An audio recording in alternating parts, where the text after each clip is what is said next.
بسم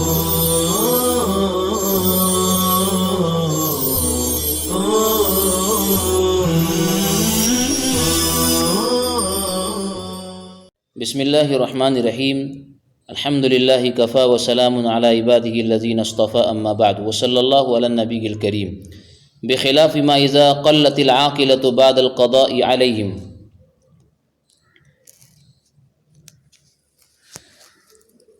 یہاں سے صاحب کتاب ایک سوال کا جواب دینا چاہتے ہیں۔ سوال یہ کہ آپ نے ابھی فرمایا کہ نقل جائز نہیں ہے، یعنی اگر قاضی کا فیصلہ مثال کے طور پر اہل کوفہ پر اگر ہو جائے تو پھر اہل بصرہ پر وجوب دیت کا فیصلہ نہیں ہوگا، ورنہ تو یہ نقل لازم آئے گی۔ لیکن یہ صورت اس سے مستثنی ہے کہ اگر کسی کے عاقلہ پر دیت کا فیصلہ کر دیا گیا لیکن عاقلہ برادری کے لوگ اتنے کم ہیں جو ادائیگی دیت کے لیے ناکافی ہے، تو پھر اسی قبیلے کی اس سے قریبی، اس قبیلے سے جو قریبی قبیلہ ہے قرابت میں، رشتہ داری میں، ان کو ضم کیا جائے گا اور ملایا جائے گا اور ان پر دیت واجب کی جائے گی۔ تو یہ بھی تو نقل ہے کہ وجوب کسی اور پر ہوا ہے اور اس میں دوسرے لوگوں کو بھی داخل کر دیا گیا۔ اس کا جواب دے رہے ہیں کہ یہ نقل نہیں ہے بلکہ یہ ضم ہے، ملانا ہے، اور نقل ناجائز ہے، یعنی وجوب دیت کے فیصلے کو جو پہلے کسی پر ہوا ہو منتقل کرنا کسی اور پر، یہ تو ناجائز ہے، لیکن عاقلہ کی کمی کی بنیاد پر دوسرے قریبی قبائل کو ملانا یہ ضم ہے جو جائز ہے، کیونکہ نقلوں میں حکم اول کو باطل کرنا لازم آتا ہے، لیکن ضم اور ملانے میں حکم اول کو باطل کرنا نہیں بلکہ مزید اس میں مضبوطی اور استحکام پیدا کرنا ہے، کیونکہ اس صورت میں متحملین دیت کی تعداد بڑھ جاتی ہے۔ اسی کو فرمایا بخلاف ما اذا قلت العاقلة بعد القضاء علیہم حیث یضم الیہم اقرب القبائل فی النسب لأن فی النقل ابطال حکم الاول فلا یجوز بحال وفی الضم تکثیر المتحملین لما قضى به علیہم لما قضی به علیہم فکان فیہ تقریر الحکم الاول۔ ضم کے اندر پہلے حکموں کو مضبوط کرنا ہے، لا ابطالہ، اسے باطل کرنا نہیں ہے۔ وعلی ھذا لو کان القاتل مسکنہ بالکوفہ۔ اب اس اصول پر یہ تفریعات پیش فرما رہے ہیں، اصول مذکورہ پر، کہ نقل جائز نہیں ہے لیکن ضم جائز ہے۔ تو اصول یہ پیش فرمایا، جزیہ یہ پیش کر رہے ہیں کہ ایک شخص اہل عطا میں سے نہیں اور کوفہ کا رہنے والا ہے۔ لو کان القاتل مسکنہ بالکوفہ ولیس لہ عطاء، اس نے کسی کو قتل کیا لیکن ابھی قاضی نے دیت کا فیصلہ نہیں کیا تھا، فلم یقضی علیہ حتی استوطن البصرہ، کہ اس نے بصرہ کو اپنا وطن بنا لیا، تو اب جب قاضی وجوب دیت کا فیصلہ کرے گا تو اہل بصرہ پر کرے گا، اور اگر اس سے پہلے ہی قاضی کا فیصلہ وجوب دیت کے سلسلے میں اہل کوفہ پر ہو چکا تھا تو اب اس کے انتقال سے، یعنی بصرہ کی طرف منتقل ہونے سے، یہ وجوب بدلے گا نہیں۔ اہل کوفہ پر اگر اس نے وجوب دیت کا فیصلہ قاضی نے کیا تھا اور بعد میں اس نے بصرہ کو وطن بنا لیا تو اہل کوفہ پر ہی دیت واجب ہوں گی۔ اگر ایسا قاضی کرے گا تو یہ نقل لازم آئیں گی جو جائز نہیں ہے۔ اسی کو فرمایا کہ فلم یقضی علیہ حتی استوطن البصرہ قضا بالدیت علی اہل البصرہ ولو کان قضا بها علی اہل الکوفہ، اور اگر قاضی نے دیت کا فیصلہ اہل کوفہ پر کر چکا تھا لم ینتقل عنہم، یہ فیصلہ منتقل ان سے نہیں ہوگا۔ وقضى البدوی، ایک دوسرا جزیہ پیش فرما رہے ہیں اسی اصول پر کہ ایک شخص ایک گاؤں کا رہنے والا ہے جس نے خطاً کسی کو قتل کر دیا، ابھی اس کے عاقلہ پر دیت کا فیصلہ نہیں ہوا تھا کہ اس کا نام فوج میں آ گیا، گاؤں کا رہنے والا ہے۔ اب جب قاضی دیت کا فیصلہ کر رہا ہے تو کرے گا تو قاضی وجوب دیت کا فیصلہ اہل دیوان پر کرے گا، کیونکہ جب اس کا نام فوج میں آ گیا تو وہ اہل دیوان میں سے ہو گیا۔ اب اگر قاضی اس کے اہل دیوان میں سے ہونے سے پہلے اس کے گاؤں کے عاقلہ پر وجوب دیت کا فیصلہ اگر کر چکا تھا، بعد میں وہ اہل دیوان میں آیا ہے، تو اب وہ وجوب اہل دیوان پر نہیں ہوگا، وہ گاؤں کے عاقلہ پر ہی ہوگا جو قاضی پہلے کر چکا ہے، ورنہ تو نقل لازم آئے گی جو کہ جائز نہیں۔ یہ دو جزئیے پیش کر کر یہی بتانا چاہتے ہیں کہ فیصلے کو منتقل کرنا اس طرح درست نہیں ہے۔ ولو کا وکزل بدوی، ایک دیہات کا رہنے والا، گاؤں کا رہنے والا، اذا الحق بالدیوان بعد القتل قبل القضاء، قبل القضاء قتل کرنے کے بعد اسے اہل دیوان میں منتقل کیا گیا تو یقضی بالدیت علی اہل دیوان، قاضی جب فیصلہ کرے گا تو اہل دیوان پر دیت کے وجوب کا فیصلہ کرے گا۔ وبعد القضاء علی عاقلتی بالبادیہ، اور اگر قاضی نے اس کے عاقلہ پر فیصلہ کر دیا ہے جو گاؤں والے ہیں، گاؤں والے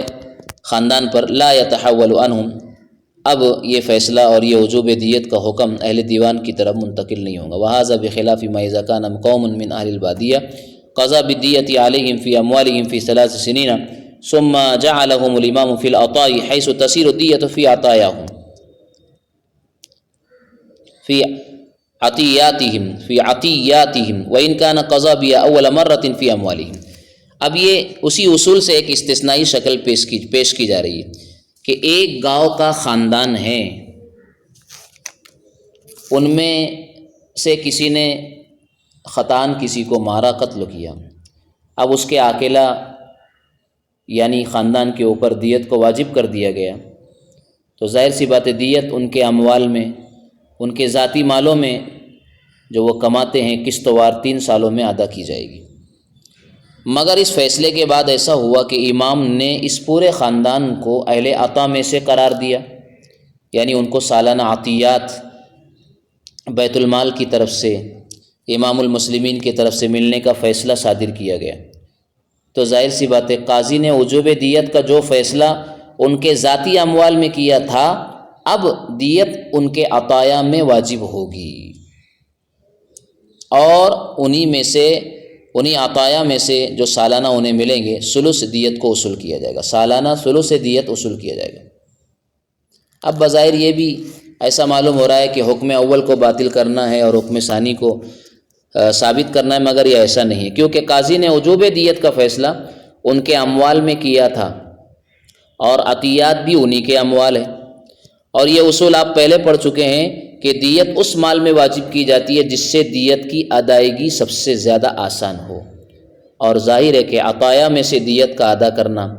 اصل اموال کے اندر سے دیت ادا کرنے کی بنسبت زیادہ آسان ہے، کیونکہ عطایا یہ سالانہ ان کو بطور انعام دیا جاتا ہے۔ اب چونکہ یہ عطایا یہ اہل عطا میں سے ہو گئے، امام نے ان کو عطایا میں سے قرار دیا، تو اصول کا لحاظ رکھ کر یہ دیت کو ان کے عطایا میں سے وصول کیا جائے گا، سالانہ ثلث دیت وصول کی جائے گی۔ ہاں اگر قاضی نے دیت کا فیصلہ اونٹوں سے کیا ہو کہ 100 اونٹ ادا کیے جائیں اور ان کو عطایا میں سے تو دراہیم ملتے ہیں، تو اب یہ نہیں ہو سکتا کہ قاضی اپنا فیصلہ بدل دے اور بجائے 100 اونٹ کے 10,000 درہم کا فیصلہ کرے۔ 100 اونٹ کے جو ہے مقابلے میں 10,000 جو ایک مکمل دیت ہوتی ہے، کیونکہ اس میں قضائے اول کا ابطال لازم آتا ہے، اور یہ باطل ہے۔ اس کی صورت یہ اختیار کی جا سکتی ہے کہ یہ لوگ عطایا میں سے دیت ادا کر دیں، جس کی صورت یہ ہوگی کہ وہ ان دراہیم سے اونٹ خرید کر دیت ادا کریں۔ وَهَذَا بِخِلَافِ مَا إِذَا كَانَ قَوْمٌ مِّنْ أَهْلِ الْبَادِيَةِ قَضَى بِالدِّيَةِ عَلَيْهِمْ فِي أَمْوَالِهِمْ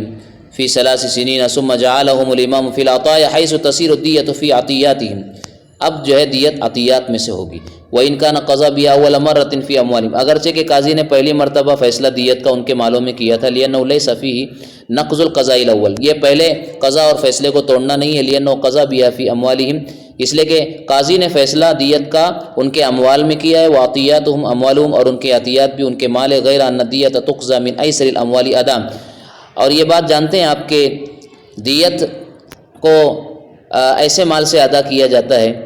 جس سے ادائیگی زیادہ آسان ہو، وَالْأَدَاءُ مِنَ الْعَطَاءِ أَيْسَرُ، عطایا میں سے دیت کو ادا کرنا زیادہ آسان ہے، اذا صاروا من اہل العطاء، جب کہ وہ اہل عطا میں سے ہو چکی ہے، الا اذا لم يكن مال العطاء من جنس ما قضى به علی، ہاں مگر جب کہ عطا کا جو مال ہے وہ اس جنس سے نہیں ہے جس جنس کا فیصلہ اس پر قاضی نے کیا تھا، بین کان القضاء بالابل گیا اس طور پر کہ قاضی نے اونٹوں کا فیصلہ کیا تھا ادائے دیت کے لیے، والعطاء دراہم، اور جو انہیں عطا مل رہی ہے وہ دراہم ہے، فحینئذ لا تتحول الی الدراہم ابدا، لہٰذا اب یہ فیصلہ منتقل ہو کر دراہم کی طرف نہیں جائے گا، لما فیہ من ابطال القضاء الاول، اس صورت میں قضاء اول اور پہلے فیصلے کو باطل کرنا ہے، لیکن یقضی ذلک من مال العطاء، لیکن یہ فیصلہ مال عطا میں سے کیا جائے گا، لأنہ ایسر، اسی سے ادائیگی دیت آسان ہے۔ فرمایا قال امام قدوری کہتے ہیں وعاقلۃ المعتق قبیلۃ مولاه، آزاد شدہ آزاد کردہ غلام کے عاقلہ اس کے مولا اور اس کے آقا کا قبیلہ ہے، لأن النصرۃ بہم، اس لیے کہ نصرت انہی سے چلتی ہے، ویؤید ذلک قولہ علیہ السلام، اس بات کی تائید آپ علیہ الصلوۃ والسلام کے فرمان مولا القول قوم منہم سے ہوتی ہے کہ قوم کا آزاد کردہ غلام اسی قوم میں سے شمار ہوگا۔ آگے فرمایا قال ومولا الموالات یعقل عنہ مولاه وقبیلته، عقد موالات ہمارے نزدیک درست ہے، امام شافعی رحمۃ اللہ علیہ کے نزدیک باطل ہے۔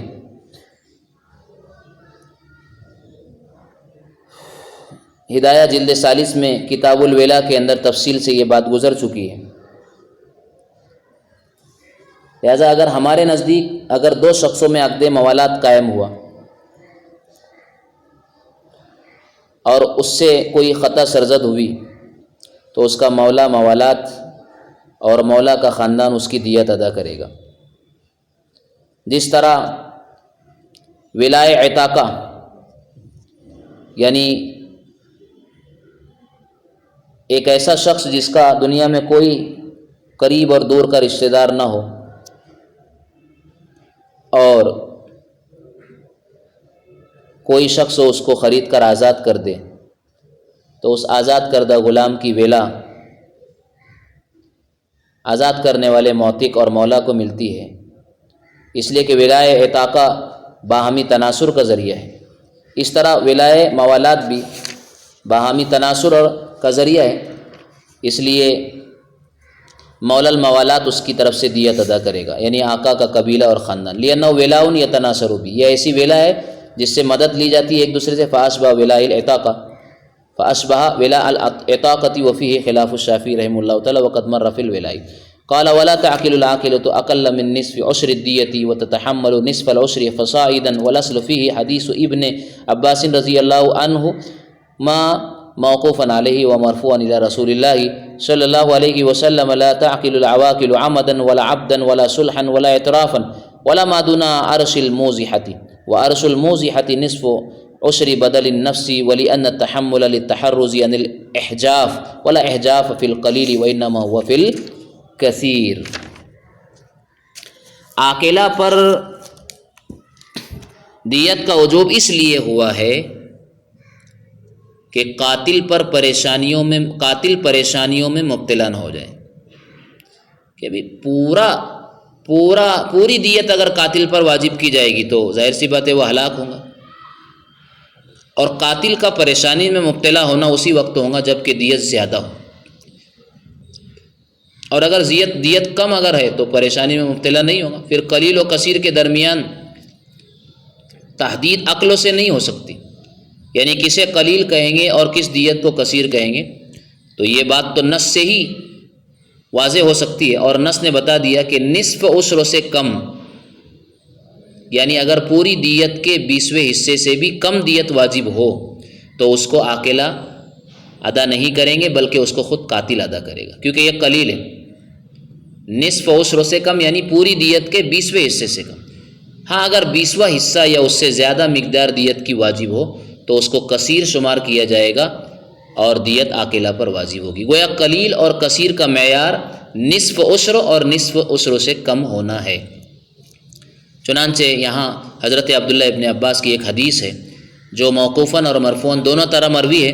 کہ اس میں 5 چیزیں ارشاد فرمائی گئی ہے۔ نمبر 1، قتل عمد کی ذمہ داری عاقلہ پر نہیں، لا تعقل العواقل عمدا۔ نمبر 2، اگر غلام نے قتل کیا ہو تو اس کی ذمہ داری آقا کے خاندان پر نہیں۔ بلکہ ولی جنایت کو یہ غلام ہی دے دیا جائے گا، ولا عبدن۔ نمبر 3، اگر قاتل نے عمدن قتل کیا ہو اور قاتل نے مال کی ادائیگی پر مصالحت کر لی ہو تو یہ مال عاقلہ پر واجب نہ ہوگا بلکہ قاتل کے مال میں واجب ہوگا۔ نمبر 4، اگر قاتل نے خود قتل کا اقرار کیا ہے اور عاقلہ اس کی تکذیب کرے تو عاقلہ پر دیت واجب نہ ہوں گی۔ نمبر 5، موزیحہ کے عرش سے کم، تاوان سے کم جو مالی تاوان واجب ہوتا ہے اس کو عاقلہ نہیں دیں گے بلکہ اس کا وجوب قاتل کے مال میں ہوگا۔ اور ما قبل میں گزر چکا ہے کہ موزیحہ میں نصف عشر یعنی 20واں حصہ واجب ہوتا ہے، لہذا معلوم ہوا کہ اس سے کم کے عواقل متحمل نہیں ہوں گے، اس سے کم کے۔ اسی کو فرمایا وارث الموزحۃ نصف عشر بدل النفس ولأن التحمل للتحرز عن الاحجاب، کہ عاقلہ جو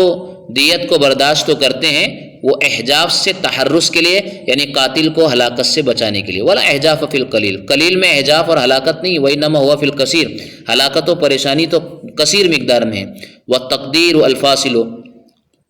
والتقدیر الفاصل، اور فیصلہ کن جو اندازہ ہے قلیل اور کثیر کے درمیان تحدید کرنے والا، عرف بالسمع، وہ سماعت سے جانا جائے گا۔ قال امام قدری کہتے وما نقص من ذلك يكون في مال الجانی، اس سے کم جو مقدار ہوں گی وہ خود جنایت کرنے والے کے مال میں لاگو ہوگی، لازم ہوگی۔ والقیاس فیہ التسویۃ بین القلیل والکثیر،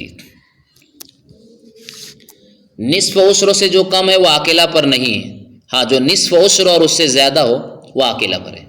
تو نصف عشر سے کم قاتل کے مال میں واجب ہے، کیونکہ قیاس تو یہاں متعارض ہے۔ ایک قیاس چاہتا ہے کہ قلیل و کثیر کے درمیان فرق کیے بغیر سب دیت عاقلہ پر واجب ہو، اور دوسرا قیاس چاہتا ہے کہ عاقلہ پر بالکل واجب نہ ہو، کیونکہ عاقلہ مجرم ہے ہی نہیں بلکہ سب قاتل پر واجب ہو، اصل مجرم وہی ہے۔ اس لیے ہم نے قیاسوں کو چھوڑ کر نص پر عمل کیا ہے، اور نص مذکور سے صاف معلوم ہو گیا کہ نصف عشر سے کم کا ذمہ داری قاتل پر ہے، اور نصف عشر اور اس سے زائد اگر دیت ہے تو عاقلہ پر ہے۔ اور دوسری حدیث یہ بھی ہے کہ نبی کریم صلی اللہ علیہ وسلم نے عاقلہ پر جنین کے عرش کو واجب کیا، جو ماں کے پیٹ میں ہوتا ہے، جو مرد کی دیت کا 1.20 ہے، تو جو مقدار اس سے کم ہوں گی اس کو اموال کے درجے میں رکھا جائے گا، کیونکہ جس طرح مال کا ضمان تقویم سے واجب ہوتا ہے قیمت لگانے سے، اسی طرح نصف عشر سے کم تحکیم سے واجب ہوتا ہے، لہذا اس کو مجرم کے مال میں واجب کر دیا جائے گا۔ والقیاس فی التسویۃ بین القلیل والکثیر، ایک قیاس تو یہ ہے کہ قلیل اور کثیر میں برابری ہونا چاہیے، سب جو ہے وہ عاقلہ پر واجب ہو، فیجب الکل علی العاقلہ کما ذهب الیہ الشافعی رحمہ اللہ تعالی، یہی امام شافعی رحمۃ اللہ علیہ کا مذہب ہے۔ او التسویۃ فی ان لا یجب علی العاقلہ شیء، یا ایک قیاس یہ چاہتا ہے کہ معاملہ بالکل برابر رہے کہ کوئی چیز عاقلہ پر واجب نہ ہو، الا ان ترکنہ بما روینا، لیکن ہم نے اس طرح کے قیاس کو اس روایت کی وجہ سے چھوڑ دیا ہے۔ وبما روی عنہ علیہ السلام، اور یہ روایت بھی مروی ہے کہ آپ علیہ الصلوۃ والسلام نے اوجب عرش الجنین علی العاقلہ، ماں کے پیٹ میں بچہ جو ہے اس کا تاوان عاقلہ پر واجب کیا، وہ نصف عشری بدل الرجل، اور وہ نصف عشر سے نصف عشر ہے، وہ نصف عشری بدل الرجل، اور وہ مرد کی دیت کا نصف عشر ہے، یعنی 1.20 ہے، علی ما مر فی الدیت فما دونہ یسلک فیہ مسلک الاموال۔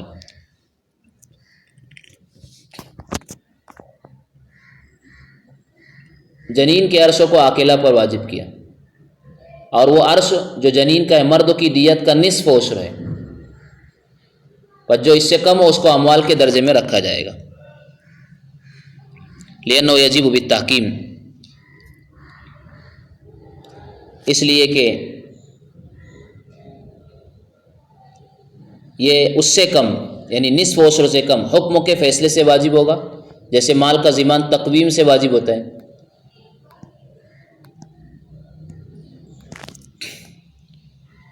کما یجب ضمان المال بالتقویم فلہذا کان فی مال الجانی اخذا بالقیاس، یہی وجہ ہے کہ نصف عشر سے جو کم ہے وہ مجرم کے مال میں لازم ہوگا قیاس پر عمل کرتے ہوئے۔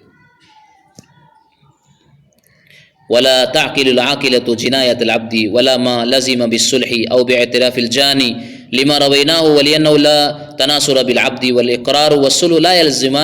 لا يلزمان العقیلۃ لقصور الولایۃ عنہم۔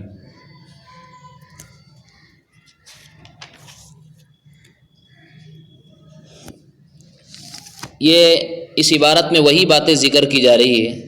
جو گزشتہ متن میں حدیث کے اندر گزر گئی ہے کہ کہاں کہاں پر عاقلہ کی ذمہ داری، کن کن چیزوں کا تاوان نہیں آئے گا۔ قتل عمد کی ذمہ داری عاقلہ پر نہیں، غلام نے قتل کیا اس کی ذمہ داری آقا کے خاندان پر نہیں، قاتل نے عمدن قتل کیا ہو اور قاتل نے مال کی ادائیگی پر مصالحت کر لی ہو تو یہ مال عاقلہ پر واجب نہیں۔ اسی کو بیان فرمایا جس کا ہم ترجمہ کرتے ہیں کہ عاقلہ غلام کی جنایت کا تاوان نہیں دیں گے، ولا ما لازم بالصلح، اس مال کا تاوان بھی نہیں دیں گے جو صلح کی وجہ سے لازم ہو، اور باعتراف الجانی، یا جنایت کرنے والے کے اعتراف سے لازم ہو، لما روینہ ہو، اسی حدیث کی وجہ سے جو ہم پہلے ذکر کر چکے ہیں، جو ابھی میں نے بتائی ہے۔ آگے فرمایا وَلِأَنَّهُ لَا تَنَاصُرَ بِالْعَبْدِ، وَلِأَنَّهُ لَا تَنَاصُرَ بِالْعَبْدِ، اور اس لیے کہ غلام کی وجہ سے تناصر نہیں ہوتا، اور اقرار اور صلح عاقلہ پر لازم نہ ہوں گے ان کے اوپر ولایت کے قصور کی وجہ سے۔ اقرار اور صلح عاقلہ پر لازم نہیں ہوں گے ان کے اوپر ولایت کے قصور کی وجہ سے، لقصور الولایۃ عنہم۔ امام قدوری نے فرمایا الا ان یصدقوہ،